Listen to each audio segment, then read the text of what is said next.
நக்கு நீ இங்கயா இருக்க? ஜனக்கு ஜனக்கு நான் சொல்லித்தர்ற கணக்கு. என்னாச்சு உங்களுக்கு? ஏதோ மோர் சாப்பிட்டேன், என்னென்னமோ பண்ணுது.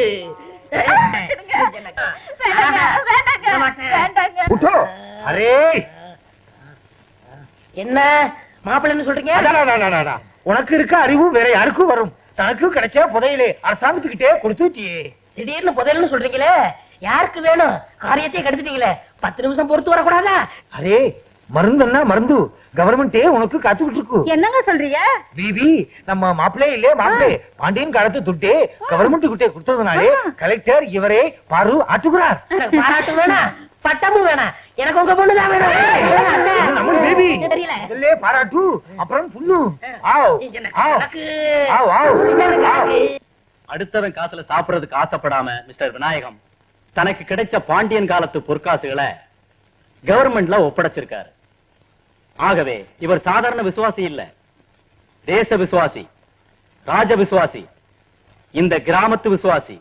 ஆகவே நம்ம கவர்மெண்ட் சார்பில் நான் இவருக்கு 1 லட்சம் ரூபாய்க்கான செக்கை ஹேண்ட் ஓவர் பண்றேன். ஒரு காலத்திலே நீ எதை தொட்டாலும் மண்ணா போச்சு, இப்போ நீ எதை தொட்டாலும் பொண்ணு ஆகுது. என் பொண்ணே உனக்கு கட்டி வைக்குது.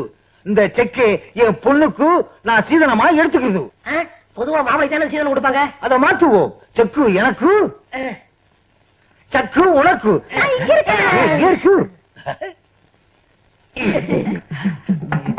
விடுங்க, கைய புடிச்சு கொடுத்தா மட்டும் போதுமா? மாலை மாத்தணும். அரே வாய் மாலே விடு. மாலே போடுங்க மாப்பிள்ள. நாங்க 2 பேரும் புருஷன் பொண்டாட்டி தானே? இந்த கல்யாணத்தை ஒத்துக்கிறீங்களா? எனக்கு தானே? அரே மாப்பிள்ளை என்னங்க? மாப்பிள்ளை